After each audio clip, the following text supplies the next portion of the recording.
The champagne bottle slipped from my trembling fingers, shattering across the marble floor in a constellation of glass and golden liquid. But nobody noticed.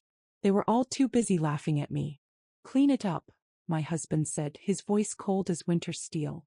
The woman on his lap, his mistress, giggled into his neck, her perfectly manicured nails tracing circles on his chest. My chest tightened until I couldn't breathe.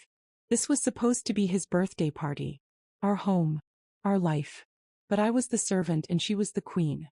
I dropped to my knees, my hands shaking as I picked up the jagged pieces, and that's when I felt it, the warm trickle of blood running down my palm. I watched it drip onto the white marble, spreading like a crimson flower, and something inside me cracked wide open. Not my heart, that had broken long ago. Something deeper. Something that had been sleeping, waiting, gathering strength in the darkness of my suffering. When I looked up, I saw him watching me with those empty eyes, the same eyes that once promised me forever. The same mouth that had whispered, "I love you," on our wedding day now curved into a sneer. "You're pathetic," he said. And in that moment I smiled. Because he had no idea what was coming. He had no idea that the broken woman kneeling before him had already planned his destruction, piece by piece, moment by moment. He had no idea that in exactly 3 seconds his entire world would begin to collapse. The grandfather clock in the hallway began to chime. His phone buzzed on the table. He reached for it, his face still smug with victory. 3. And then he saw the message. His face went white as death itself. Before we continue, please write in the comment which country you are watching this video from. We love knowing where our global family is tuning in from.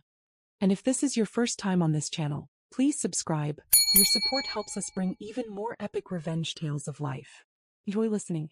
The first time I found her earring in our bed, I convinced myself it was mine. Even though I'd never owned pearl studs that expensive. Even though the perfume clinging to our sheets smelled like jasmine when I always wore vanilla. I was good at lying to myself back then. It was easier than facing the truth. My name is Elena, and 6 months ago I was the perfect wife. I woke up at 5 every morning to make breakfast. I kept our house spotless. I smiled at every business dinner, laughed at every terrible joke his colleagues made, and never complained when he came home at 3 in the morning reeking of whiskey and someone else's perfume. I thought if I tried harder, loved deeper, he would come back to me. I was such a fool.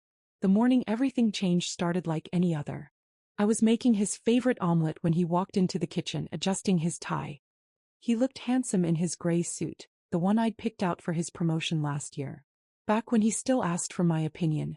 Back when I still mattered. "I need you to plan something special for my birthday," he said, not looking at me. "Something impressive. The partners from the firm will be there." "Of course," I said, flipping the omelet perfectly. "I was thinking we could. And Victoria will be helping you coordinate." The spatula slipped from my hand, clattering against the pan. "Victoria. My assistant." He still wouldn't look at me. "She has excellent taste." Victoria. The name tasted like poison in my mouth. The 23-year-old assistant with legs that went on forever and a laugh like silver bells. The one whose calls he always took, even during dinner. Even during our anniversary. "I don't think." He slammed his hand on the counter, making me jump. "I don't care what you think, Elena. Just do it." The omelet burned while he stormed out. I stood there staring at the smoking pan and felt something shift inside my chest. A tiny crack in the foundation of my denial. That afternoon Victoria came to our house. She walked through my front door like she owned it, her heels clicking against my floors with the confidence of someone who knew secrets I was too afraid to discover. "Elena," she purred, air kissing my cheeks. "This place is so quaint." Quaint. Our $4 million home was quaint. She wandered through the rooms, touching my things with her perfectly manicured fingers, leaving invisible marks everywhere. When she reached our bedroom, she paused at the doorway and smiled. "I love what you've done with the master suite," she said.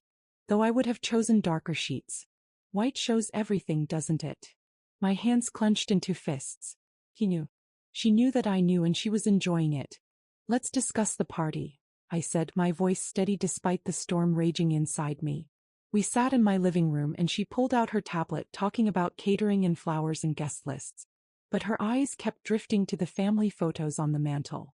Our wedding picture. Our honeymoon in Greece. The lie we were still pretending to live.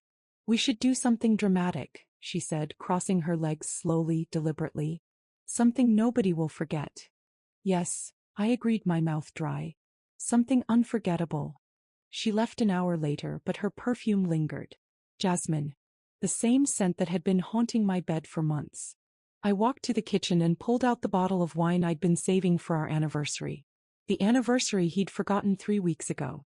I poured a glass and sat at the counter, staring at nothing, thinking about everything. That's when I saw it. Her phone. She'd left her phone on my coffee table. My hand trembled as I reached for it. I should just call her, tell her she forgot it. Be the good wife. The obedient wife. The pathetic wife. But I was so tired of being good. The phone wasn't locked. Careless of her. Or maybe she wanted me to see. Maybe this was another form of torture. Another twist of the knife she'd already buried in my back.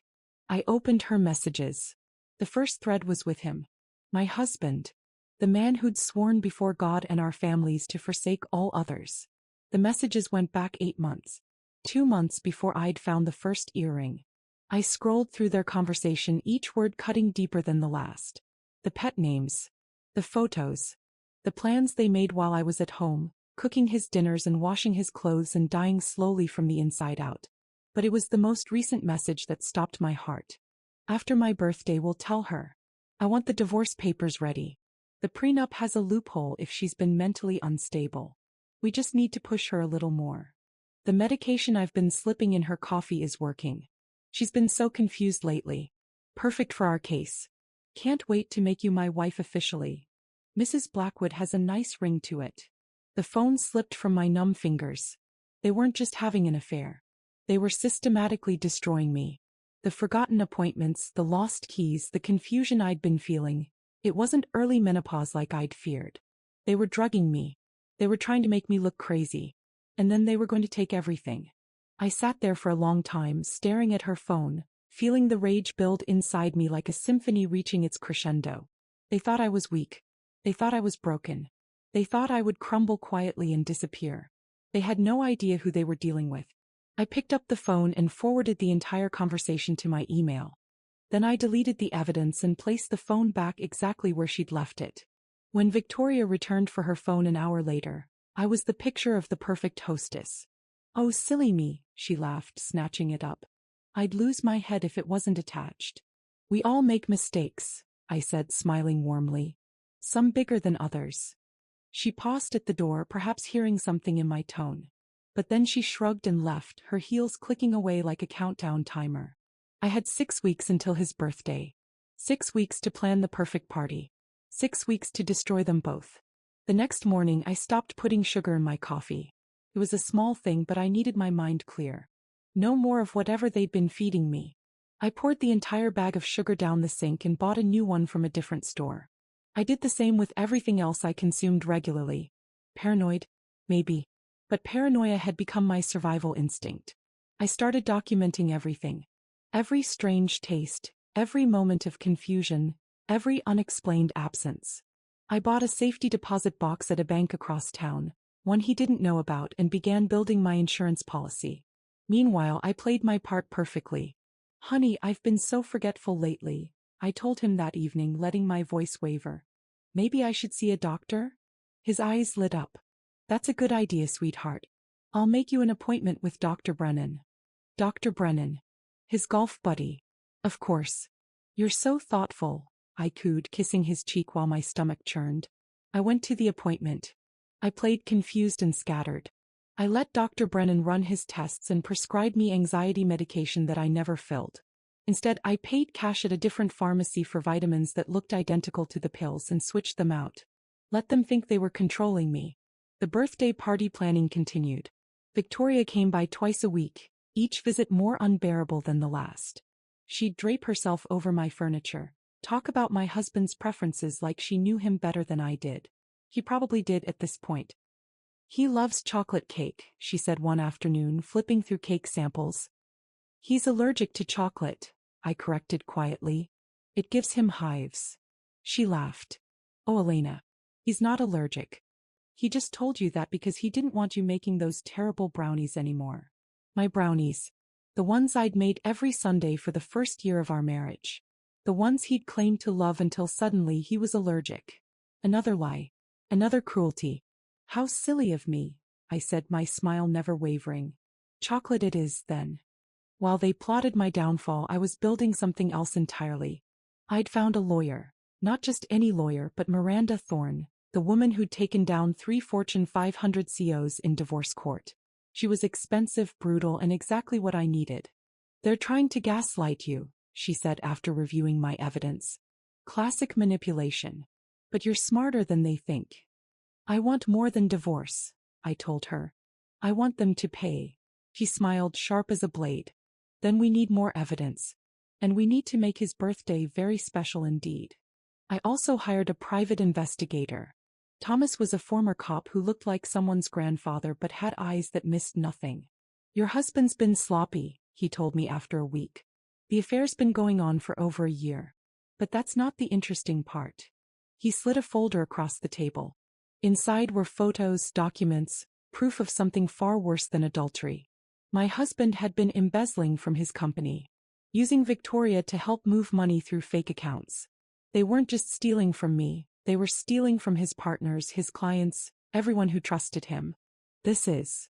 I stared at the numbers, the trail of deception. Enough to put him away for 20 years, Thomas finished. If you want to use it. I closed the folder, my decision already made. Not yet. But soon. The weeks passed in a blur of false smiles and secret meetings.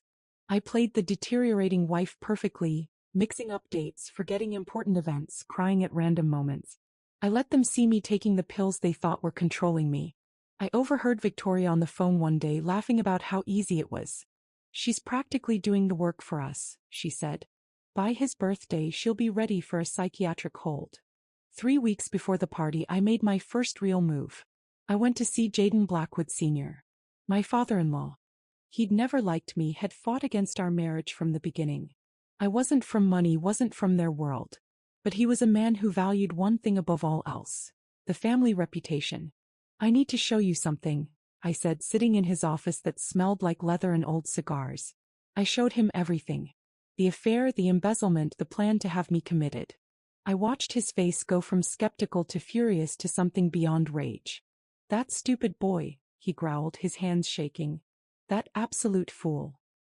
He's going to destroy everything you built, I said quietly. Unless we stop him. The old man looked at me, then really looked at me for the first time in 7 years. What do you want? I want him to lose everything. I want him to know what it feels like to be humiliated, destroyed, thrown away like garbage. I met his eyes steadily. And I want your help to do it. He leaned back in his chair, studying me. You're not the mouse he thinks you are you?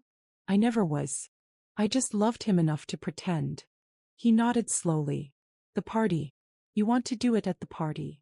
In front of everyone who matters to him. His colleagues, his friends, his mistress. Everyone. A smile spread across his weathered face. It wasn't a kind smile. I've been waiting 7 years to see some backbone in you, girl. Tell me what you need. The plan came together piece by piece. Jaden Sr. had connections I couldn't have dreamed of. The FBI agent who owed him a favor. The judge who would be at the party. The reporters who would kill for this story. I kept playing my part, getting weaker, more confused. I let Victoria see me crying in the bathroom. I let my husband find me staring at nothing, mumbling about feeling lost. They thought they were winning. 1 week before the party, Victoria made her boldest move yet. She kissed him in our kitchen while I was upstairs. But she didn't know about the cameras I'd installed. She didn't know I was watching on my phone, recording everything. I watched my husband, the man I'd loved with everything I had, pull her against him like he used to hold me. I watched them laugh about my deterioration, plan their future in my house with my money on the ashes of my life. After the party, he said, we'll have her committed for 72 hours. That's all we need to get power of attorney. And then we're free, she sighed against his mouth. Then we're free, he agreed. I saved the video to 3 different clouds and sent a copy to my lawyer. Then I went downstairs, my face carefully blank. Oh. I acted surprised. Victoria, I didn't know you were here. They jumped apart, but not quickly enough to look innocent. Just going over final party details, my husband said smoothly. Wonderful, I said, smiling vapidly. I've been so scattered, I'm sure I would have ruined everything without you both. They exchanged a look. The mouse was still in the trap. 3 days before the party, I did something I hadn't done in years. I went to see my mother. She lived in a small apartment downtown, nothing like the mansion I'd grown accustomed to. But it was warm and real and safe. You look terrible, she said bluntly, pulling me into her arms. It's almost over, I whispered into her shoulder. She held me while I cried, really cried for the first time in months. I cried for the woman I'd been, the marriage I'd lost, the future I'd never have. I cried until there was nothing left but resolve. What are you planning? She asked, making me tea with steady hands. Justice, I said. Or revenge. I'm not sure there's a difference anymore. Be careful, she warned. Revenge has a way of consuming the person who seeks it. I'm already consumed, Mom. I'm already destroyed. The only question is whether I go down alone or take them with me. She studied my face, then nodded. Then make it count. Make it so devastating they never recover. The day before the party, everything was in place. The caterers were hired, not Victoria's choice but mine through a shell company. The guests were confirmed, including some special additions neither of them expected. The champagne was chilled, the cake was ordered, chocolate of course, and the entertainment was arranged. That night my husband came home late as usual. But instead of pretending to be asleep, I was waiting in the living room. Elena, why are you up? I couldn't sleep, I said, my voice small and uncertain. I've been feeling so strange lately. He sat beside me and for a moment, I saw a flicker of the man I'd married. But it was gone as quickly as it appeared. Tomorrow's a big day, he said carefully. Maybe you should take an extra pill, get some rest. You're right, I agreed, standing up. I want everything to be perfect for you. He caught my hand as I passed. Elena, after tomorrow things are going to change. I know, I said softly. Everything's going to change. He had no idea how right I was. The morning of his birthday, I woke at 4 a.m. Not to make breakfast, not to clean, but to prepare for war. I stood in the shower, letting scalding water wash over me, steeling myself for what was coming. Today I would either reclaim my life or lose everything. There was no middle ground left. I dressed carefully. Not in the dowdy outfit Victoria had suggested, but in the red dress my husband had once said made me look like a goddess. I did my makeup perfectly, styled my hair the way I used to when we were dating. If I was going to destroy him, I would look magnificent doing it. You look nice, he said when he saw me, but his tone was suspicious. Feeling better? It's your special day, I replied, kissing his cheek. I wanted to make an effort. He relaxed. The mouse was still playing her part. Victoria arrived at 2 p.m., 3 hours before the party. She walked in wearing a white dress, white like a bride, and my husband's eyes devoured her. They weren't even trying to hide it anymore. Elena, she said, looking me up and down. That's an interesting choice. You don't like it? I asked innocently. It's just very attention-seeking. Today's about Jonathan, not you. Jonathan. She used his first name like she had the right. Like she belonged here. You're absolutely right, I said. How thoughtless of me. I should change. No, my husband interrupted. You look fine. Victoria, why don't you help with the final arrangements? She preened under his attention, brushing past me to the dining room. Her shoulder knocked against mine, deliberate and dismissive. The help should move out of the way. I smiled. The caterers arrived at 3. The ones I'd hired, not Victoria's. She didn't notice the switch. Too busy playing hostess in my home. They set up the champagne fountain, arranged the hors d'oeuvres, placed everything exactly where I'd instructed. The cake, Victoria announced, should be the centerpiece. Of course, I agreed. The chocolate cake was massive, 3 tiers of dark decadence. She'd had it specially made, she bragged, from the best bakery in the city. Cost $3,000. Charged to my credit card, naturally. The guests began arriving at 5. First came his colleagues from the firm. They greeted me politely, but their eyes followed Victoria. They all knew. Everyone knew except the fool who was supposed to know. Then came the special guest. Miranda Thorne, my lawyer, dressed like any other party guest. Thomas, my private investigator, posing as a potential client. 3 FBI agents mingling casually. Jaden Blackwood Sr., whose presence made my husband go rigid. Dad? I didn't think you were coming. Wouldn't miss my only son's birthday, the old man said, his smile sharp. Elena invited me personally. My husband looked at me confused. I was supposed to be too scattered to remember invitations. Did I forget to tell you? I asked, eyes wide. I've been so forgetful lately. More guests arrived. The senior partners from the firm. The biggest clients. The society reporters he was always trying to impress. Everyone who mattered in his carefully constructed world. And they all saw Victoria playing hostess. Directing servants. Wearing white in another woman's house. Acting like the lady of the manor while the actual wife seemed lost and confused. Poor Elena, I heard someone whisper. She looks so fragile. I heard she's been having episodes, another replied. Mental health issues. No wonder he's found comfort elsewhere. The narrative they'd crafted was working perfectly. Except it was now my narrative, my stage, my show. At 7 p.m. dinner was served. Victoria had arranged the seating, herself at my husband's right hand, me relegated to the far end of the table. Another small humiliation. Another twist of the knife. I sat quietly, picking at my food, playing the broken woman they expected to see. I watched them laugh, watched her feed him bites of her dessert, watched him whisper in her ear. The other guests pretended not to notice, but everyone saw. Everyone was witnessing my humiliation. Perfect. At 8:30, the champagne fountain was unveiled. The cake was brought out. The room filled with golden light and false celebration. Speech, someone called out. Birthday speech. My husband stood, champagne glass in hand, Victoria gazing up at him adoringly. Thank you all for coming, he began, his voice smooth and confident. This year has been one of transformation. Of discovering what really matters. His eyes found Victoria. Several people shifted uncomfortably. Change is never easy, he continued. Sometimes we have to make hard choices. Sometimes we have to leave the past behind to embrace the future. He was really going to do it. He was going to humiliate me publicly at his own birthday party in my own home. But before we toast to the future, I said, standing suddenly, perhaps we should honor the past. Everyone turned to look at me. My husband's face flickered with annoyance. Elena, maybe you should. I have a birthday gift for you, I interrupted, my voice clear and strong. Something special. Something unforgettable. I pulled out my phone. A video montage of our life together. Would everyone like to see?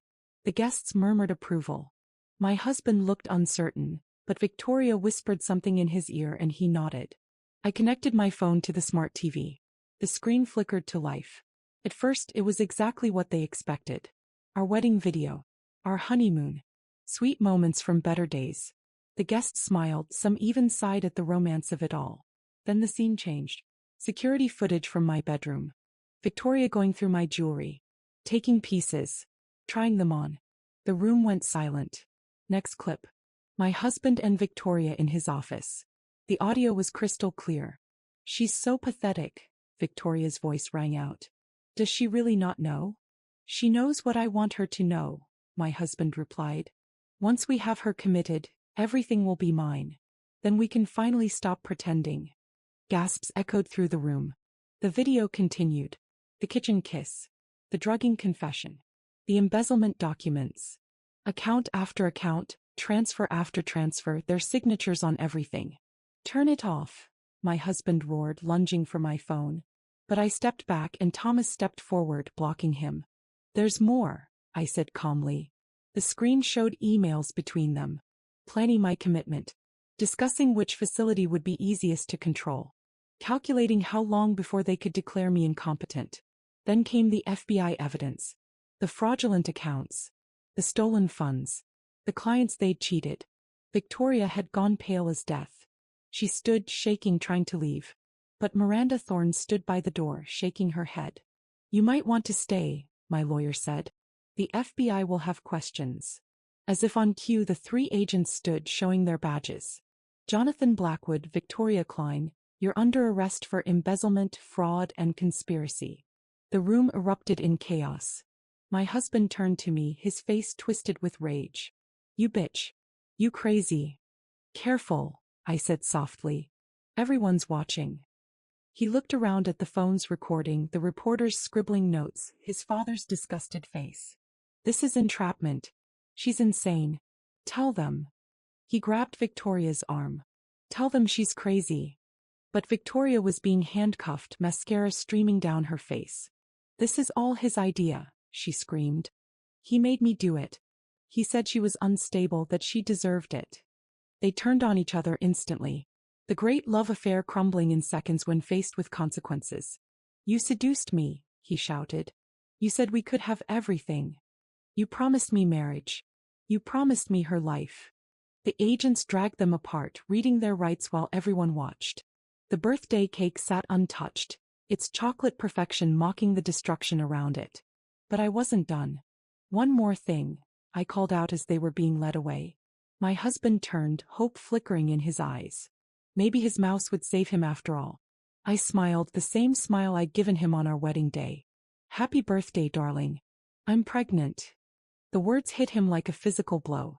He stumbled, his face cycling through emotions. Shock, rage, desperation. That's impossible.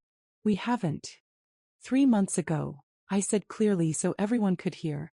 The night you came home drunk, crying about a deal that fell through. You don't remember, do you? You said you loved me. You said you were sorry. You said you wanted to try again. It was a lie. We hadn't touched in 6 months. But the test in my hand was real. I'd bought it that morning, knowing exactly what 2 lines would look like, knowing exactly what people would assume. The stress of your betrayal almost made me lose the baby, I continued, my hand on my still flat stomach. But don't worry. Your child will know exactly who their father is. Everyone will. The last thing I saw before they dragged him out was his face. The moment he realized that even from prison he'd be tied to me forever. The woman he'd tried to destroy would be raising his heir. The fortune he'd killed his soul for would go to a child who would grow up knowing exactly what kind of man their father was. The door slammed shut. The room stood frozen. Then Jaden Sr. began to clap. Slowly, deliberately. Well played, he said, raising his glass to me. Welcome to the family. Finally. The grandfather clock finished chiming. The party guests remained frozen, champagne glasses suspended mid-air, as if time itself had stopped to process what had just happened. 3 seconds. That's all it had taken for him to read the message I'd arranged to be sent at exactly that moment. A photo of the FBI warrant with the simple text, "Happy birthday. Check your accounts." Everything was gone. I'd had 3 months to slowly drain our joint accounts, moving money through a maze of transfers that my forensic accountant, hired in secret, had designed. Every penny he'd stolen, every asset he'd hidden, all of it was now tied up in legal proceedings that would take years to sort out. His precious fortune, the thing he'd valued more than our marriage, more than my sanity, more than his own soul, gone. But the true beauty was in the details he'd discover later. The house was in my mother's name, transferred months ago through a loophole he'd never noticed because he'd never actually read our marriage documents. Too confident, too careless. His car was reported stolen that morning, by me, the legal owner, since it was purchased with my inheritance. His office would be sealed by the time the FBI was done with him. Every single thing he'd thought he owned, controlled, or could use to rebuild, I'd already taken it. The party guests began to whisper, then talk, then frantically call their lawyers. Several business partners were already distancing themselves, giving statements to the reporters about how they'd always suspected something was off. The chocolate cake stood untouched, a $3,000 monument to arrogance. I walked over to it, picked up the knife, and cut myself a piece. Elena, someone ventured, one of his colleagues' wives who'd always been kind to me. Are you really pregnant? I took a bite of the cake. It was actually delicious. No, I admitted, loud enough for the remaining guests to hear. But he'll never know that for sure. He'll spend every day in prison wondering if there's a child out there. His child. Growing up without him. It will eat him alive. The woman stared at me, then slowly smiled. Remind me never to cross you. You'd never drug me and try to have me committed, I replied simply. So we'll never have a problem.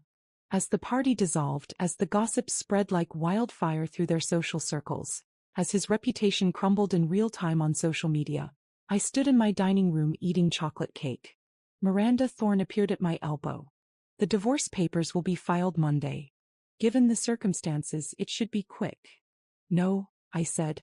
She looked surprised. No. No divorce.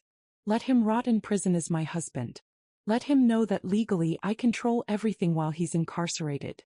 Medical decisions, asset management, everything. He wanted me as his prisoner.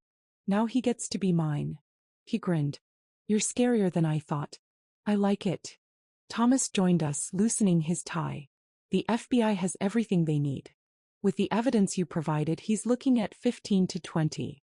Victoria might get 5 to 10 if she cooperates. She will, I said confidently. She's a survivor like me. Except she chose the wrong side. The house slowly emptied until it was just me and Jaden Sr. We sat in the wreckage of the party, drinking champagne that cost more than most people's rent. You know, he said finally, I never liked you because I thought you were weak. Too soft for our world. And now I realize my son was the weak one. And you. He raised his glass. You're a Blackwood through and through. God help us all. He left and I was alone. I walked through my house, truly mine now, and felt the silence wrap around me like silk. No more walking on eggshells. No more lies. No more fear. In the kitchen I found the bottle of pills they'd been giving me. I'd kept them all, evidence of their crime. But now I didn't need them anymore. I poured them down the sink, watching them disappear like the last 3 years of my life. My phone buzzed. A text from an unknown number. You stupid bastard. I'll destroy you when I get out, Jay. He'd managed one last message before they confiscated his phone. I screenshotted it. More evidence for the restraining order. Then blocked the number. Another buzz. This time from Victoria's phone. Please. I'm sorry. I was just following his lead. Please don't do this. I didn't respond. She'd made her choice every time she walked into my house, sat at my table, planned my destruction. Sorry was just another word for caught. I walked upstairs to my bedroom, the one I'd already had professionally cleaned and redecorated. No trace of them remained. The sheets were new, the mattress replaced, even the air smelled different. Lavender instead of jasmine. In the mirror I saw myself clearly for the first time in years. Not the mouse. Not the victim. Not the good wife. Just Elena. I thought about the woman kneeling on the marble floor in the prologue, blood dripping from her palm, something dark awakening inside her. She'd kept her promise. She destroyed them both. But the real revenge wasn't the arrest or the public humiliation or the financial ruin. The real revenge was that I'd survived. They'd tried to break me, drive me insane, erase me entirely. Instead, they'd forged me into something harder than diamond, sharper than glass. I lay down in my bed in my house, living my life. Tomorrow I would wake up free. I would have coffee without sugar, without drugs, without fear. I would breathe air that didn't taste like betrayal. I would exist without apologizing for it. And somewhere, in separate cells, they would wake up to the consequences of underestimating me. My husband had been right about one thing. Change is never easy. Sometimes we have to leave the past behind to embrace the future. I closed my eyes and smiled. The future had never looked brighter. 6 months later, I sat in a courtroom watching my husband's sentencing. Prison had not been kind to Jonathan Blackwood. His designer suits were replaced with orange jumpsuit. His perfectly styled hair had thinned. His swagger had crumbled into shoulders that hunched like a beaten dog. But his eyes still burned with hatred when they found mine. I sat in the front row, wearing the pearl necklace his mother had given me on our wedding day. The one he'd tried to have Victoria steal but I'd hidden in my mother's apartment. Every detail of my appearance was calculated to remind him of what he'd lost. Does the defendant have anything to say before sentencing? The judge asked. Jonathan stood, his lawyer steadying him. Your Honor, I was manipulated. My wife, she orchestrated this entire. Mr. Blackwood, the judge interrupted, you've been found guilty of 37 counts of embezzlement, fraud, and conspiracy. The evidence against you is overwhelming and entirely self-generated. Your attempts to paint yourself as a victim are insulting to this court and to the actual victims of your crimes. She's not innocent, he shouted, pointing at me. She destroyed my life. You destroyed your own life, the judge replied coldly. Mrs. Blackwood's only crime was trusting you. 18 years. The gavel fell like thunder. 18 years. He'd be in his 50s when he got out. His hair would be gray, his connections dead, his fortune gone. The golden boy of the Blackwood Empire would be nothing but a cautionary tale. As they led him away, he managed to break free for a moment, lunging toward me. "I'll kill you," he screamed. "When I get out, I'll kill you." The guards wrestled him down, but I didn't flinch. I'd faced his worst already. His threats were just noise now. Victoria's trial had been quieter. She'd taken a plea deal, testifying against Jonathan in exchange for a reduced sentence. 3 years with possibility of parole in 18 months. She'd sobbed through her entire testimony, claiming she'd been coerced, manipulated, threatened. Maybe some of it was true. Maybe he had promised her the world, then slowly trapped her in his web. But she'd still chosen to help destroy me. She'd still laughed while drugging my coffee. I'd attended every day of both trials, making sure they saw me strong, unbroken, thriving. The media had dubbed me the woman who fought back. There were book deals, movie offers, interview requests. I turned them all down. My story wasn't for sale. My pain wasn't entertainment. Instead, I used Jaden Sr.'s connections to start a foundation. The Phoenix Trust. For women who'd been gaslit, abused, financially destroyed by the people who were supposed to love them. We provided legal aid, safe houses, and most importantly, investigation services. Because the authorities don't always believe you when you say your husband is poisoning you. They don't always care when you report financial abuse. Sometimes, you need someone who understands that the person sharing your bed can be your worst enemy. The foundation's first success story was Margaret, a doctor whose husband had been slowly poisoning her with mercury, planning to inherit her practice. We caught him, exposed him, saved her life. The second was Jennifer, whose boyfriend had taken out life insurance policies in her name. We found the policies, found his plan, found his previous victim, a girl who died in a hiking accident 3 years earlier. Each woman we saved felt like reclaiming a piece of myself. Jaden Sr. became my unlikely ally. He'd disowned Jonathan completely, even paid for my legal team. "You're the only real Blackwood left," he'd say. "Even if it's just by marriage." We had dinner once a month. He taught me about business, about power, about never being a victim again. In return, I gave him what Jonathan never had: respect, attention, and eventually something like affection. "I've changed my will," he told me one evening over brandy. "Everything goes to the foundation when I die. Jaden, Jonathan is dead to me. Has been since the day he let that woman feed you poison in your own home." His hand, weathered but steady, covered mine. "You survived, my son. That makes you stronger than any blood relative I have." My mother moved into the pool house. She said it was to help me, but I knew she worried. The strong facade I wore might crack. The darkness that had awakened in me might consume what was left of my soul. Some nights she was right to worry. Some nights I stood in the kitchen where Victoria had kissed my husband, and I imagined hunting them down after their release. I imagined making them suffer the way they'd made me suffer. I imagined revenge so complete it would erase them from existence. But then morning would come, and with it purpose. The Phoenix Trust grew. We opened offices in 3 cities. We saved dozens, then hundreds of women. Each victory was a small revenge, proof that I'd transformed my pain into power. A year after the trial, I got a letter from Victoria. She was getting out early, good behavior and overcrowding. She wanted to meet, to apologize properly, to make amends. I burned the letter. She showed up at my door anyway. She looked different. Smaller. The designer clothes replaced with discount store basics. The perfect makeup gone, revealing a face that looked older than its 25 years. "Please," she said. "Just 5 minutes." I could have slammed the door. Called the police. Released the security footage of her crimes to destroy any chance she had at rebuilding. Instead, I let her in. We sat in the living room where she'd once plotted my destruction. She fidgeted, unable to meet my eyes. "I was 22 when I met him," she began. "Fresh out of college, desperate to prove myself. He was everything I thought I wanted. Powerful, confident, established." "I don't want your life story," I said coldly. "I know. I need you to know that I understand now. What I did was unforgivable. I helped him try to destroy you because I thought that's what love looked like. Doing anything, becoming anyone to keep him." She pulled out an envelope. "This is everything I remember about his offshore accounts. The ones the FBI didn't find." I thought, maybe the foundation could use the money. I took the envelope without touching her hand. Inside were account numbers, passwords, detailed notes.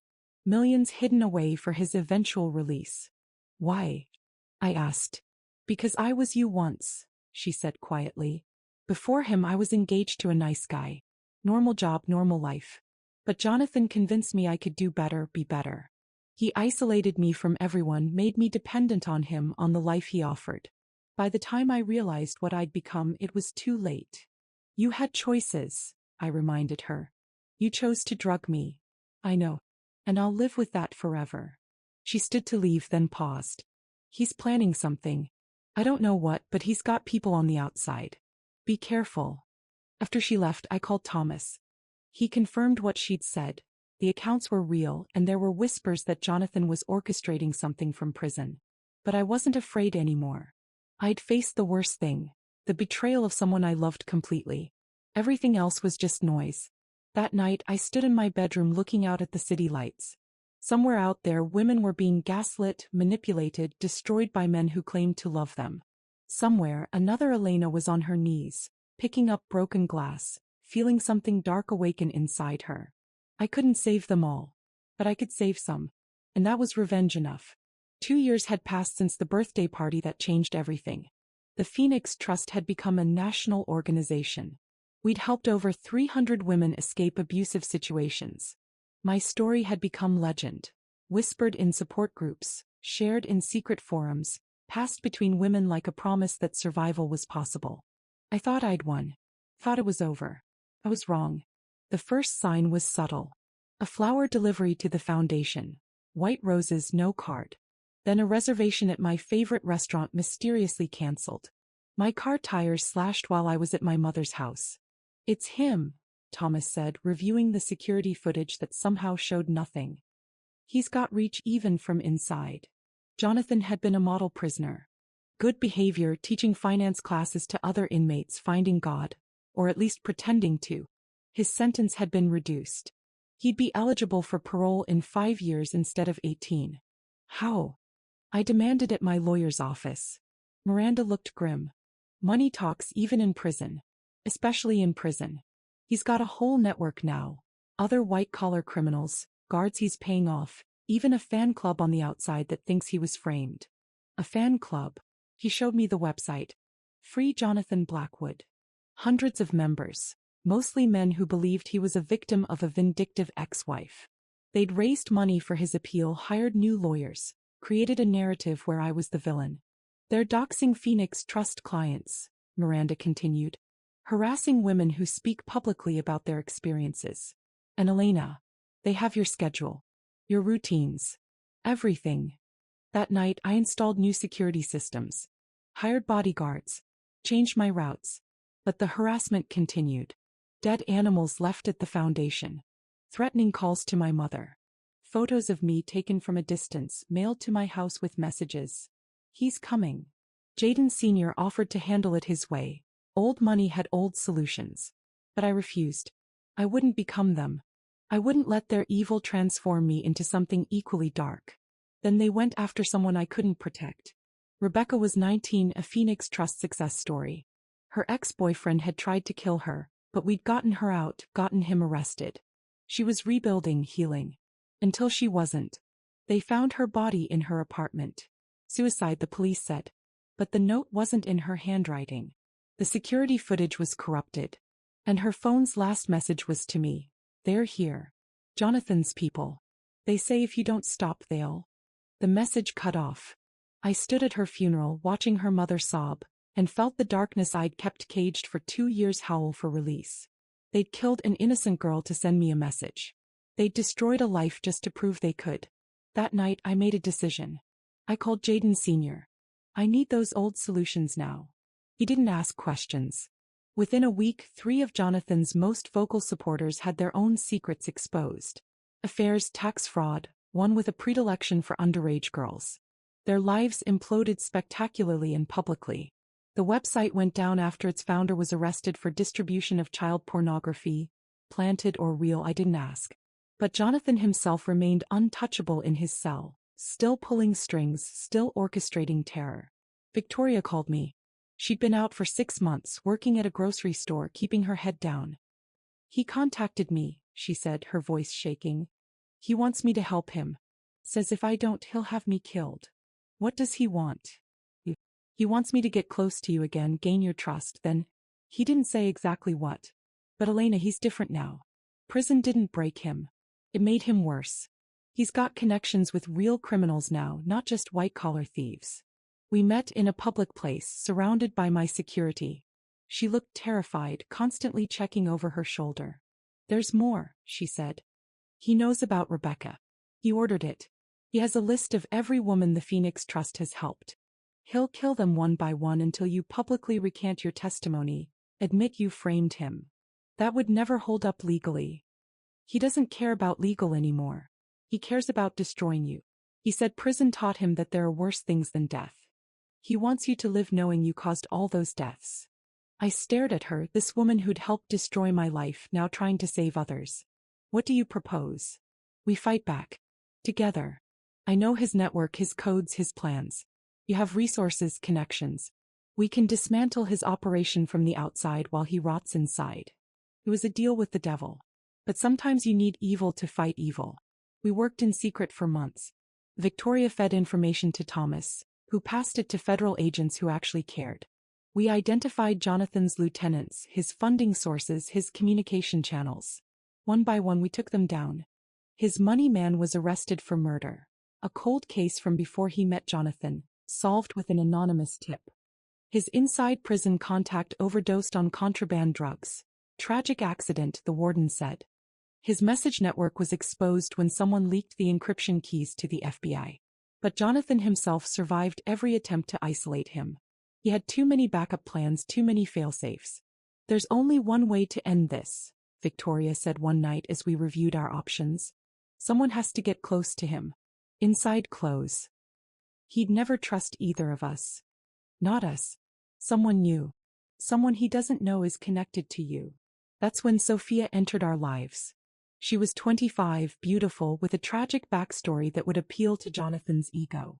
Abusive ex-husband, lost fortune, desperate for a protector. She was also a trained federal agent who specialized in undercover operations. I've dealt with men like him before, she said at our first meeting. Narcissists with God complexes. They're predictable once you know their triggers. The plan was elegant in its simplicity. Sophia would join his fan club, write him letters, visit him in prison. She'd become his new obsession, his hope for the future.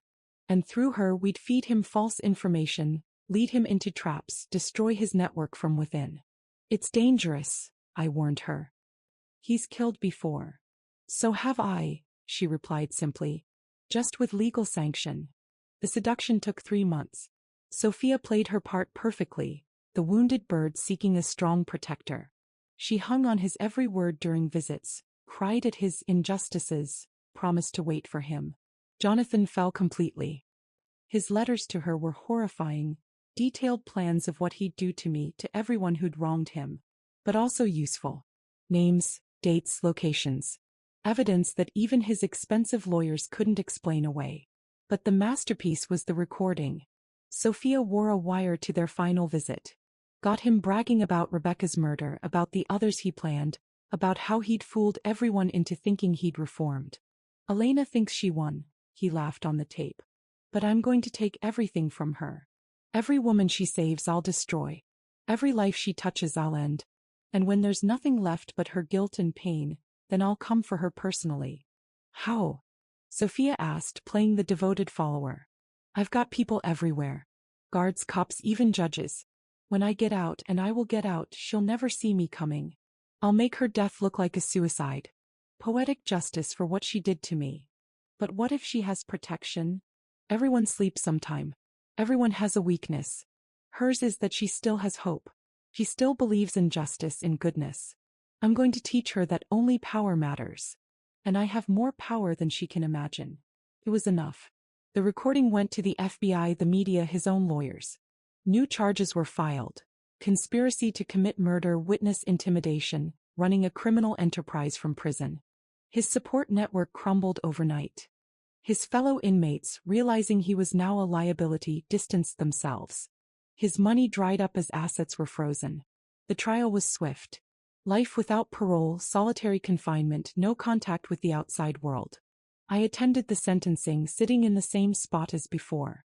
This time he didn't look at me. Couldn't. He knew he'd lost completely. As they led him away, he mumbled something. The guard later told me what he'd said: she was supposed to break. But I hadn't broken. I'd been forged into something unbreakable. Outside the courthouse, Victoria waited. "It's over," she said. "For him. What about you?" She looked at me, this woman who'd been my enemy, my destroyer, my unlikely ally. "I'm leaving. Starting fresh somewhere where nobody knows my name. I'll spend the rest of my life trying to atone for what I did. Running won't change the past. No. But maybe it'll give me a future." She paused. "What about you? What's next for the woman who brought down Jonathan Blackwood?" I thought about it. The Phoenix Trust was thriving. My mother was safe. The monster who'd haunted my nightmares was caged forever. "I'm going to live," I said simply. "Really live. Not just survive, not just fight, but actually live." She nodded and walked away. I never saw her again, though sometimes donations arrived at the Phoenix Trust from anonymous sources. I knew it was her trying to balance the scales. That night I stood in my kitchen, the place where it all started, where I'd first found evidence of his betrayal. The marble floor showed no trace of my blood, the champagne, the shattered glass. But I remembered.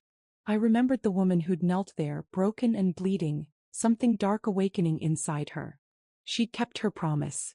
She'd destroyed him completely. But more than that, she'd survived. She'd transformed. She'd saved others from the same fate. The darkness was still there, would always be there. A sleeping dragon forged in the fires of betrayal. But it no longer controlled me. I controlled it, channeled it, used it to protect instead of destroy. My phone buzzed. Another woman reaching out to the Phoenix Trust. Another story of abuse and gaslighting. Another life that needed saving. I answered it. "This is Elena. You're safe now. Tell me everything." The letter arrived on a Tuesday. I almost didn't open it. Prison mail still occasionally found its way to me, despite the no-contact order. But this one was different. The handwriting was shaky, uncertain. The return address was the prison hospital. Inside, a single paragraph. "Elena, the doctors say I have weeks, maybe days. Pancreatic cancer spreading fast. I'm going to die in this cage, alone, forgotten. You won. But before I go, I need you to know, I loved you once. Before the money, before Victoria, before I became a monster. I loved you. I destroyed that love with my own hands, and it's the only thing I truly regret. Jonathan." I read it 3 times, waiting to feel something. Vindication. Pity. Closure. But there was nothing. He was just a stranger who happened to share my history. I burned the letter and went to work. The Phoenix Trust had expanded internationally. We had offices in 12 countries, had saved thousands of women. I'd testified before Congress about domestic abuse, had written legislation that was now law. My life had meaning beyond revenge. Thomas called that afternoon. He died this morning. Alone. The guards found him during morning count. "Any last words?" He asked for you. When they said no, he just closed his eyes and waited. I felt a flutter of something then. Not sadness, not satisfaction, just completion. The story that had begun with my blood on marble floor had finally ended. That evening, Jaden Sr. came for our monthly dinner. He was friendlier now, walking with a cane, but his mind remained sharp. "I heard about Jonathan," he said over soup. "Yes. Feel anything?" "No." He smiled. "Good. He doesn't deserve your feelings, even in death." He paused, studying me. "You know, I hated you when he first brought you home. This middle-class girl who'd trapped my golden boy. I know. I was wrong. You weren't the trap. You were the treasure he was too stupid to value." He raised his wine glass. "To you, Elena. The daughter I should have had." We drank in comfortable silence, 2 survivors of Jonathan Blackwood's destruction. Later, I walked through my house, truly mine now, with no ghosts left to haunt it. In my office hung photos from Phoenix Trust events, women who'd escaped, who'd survived, who'd thrived. Rebecca's picture held a place of honor. She'd been the last casualty of my war with Jonathan, but her death had led to legislation that protected abuse victims from retaliation. Rebecca's law had saved hundreds. My phone rang. A journalist wanting a statement about Jonathan's death. No comment. I said and hung up. He didn't deserve words, didn't deserve space in the narrative of my life. He was just a chapter closed and forgotten. That night I dreamed about the woman I used to be. The one who made omelets and believed in forever. He wasn't weak, I realized. He was hopeful. She'd loved completely, trusted fully. Jonathan had tried to kill that woman, but he'd failed. She lived on in every woman I helped, every life I saved, every moment I chose hope over bitterness. I woke to sunlight streaming through windows I no longer kept shuttered. Outside, the world went on, indifferent to the death of a man who'd thought himself a god. I made myself coffee, no sugar, never sugar, and sat at my kitchen counter, the same spot where I'd first discovered Victoria's phone, where everything had changed. My reflection in the window showed a woman I barely recognized from 5 years ago. Stronger, harder, but also somehow softer.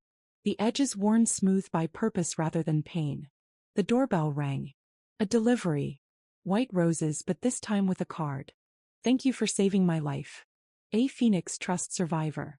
I arranged them in a vase, their beauty no longer tainted by association with him. This was my victory. Not his destruction but my construction. Not his death but my life. The phone rang again. Another woman in crisis. Another story of betrayal and abuse. Phoenix Trust, this is Elena. You're not alone. As I listened to her story, I thought about the title of my tale. My husband forced me to serve his mistress on his birthday. He regretted it 3 seconds later. 3 seconds. That's all it had taken for his world to begin collapsing. But it had taken me years to rebuild mine. And now, finally, I was free.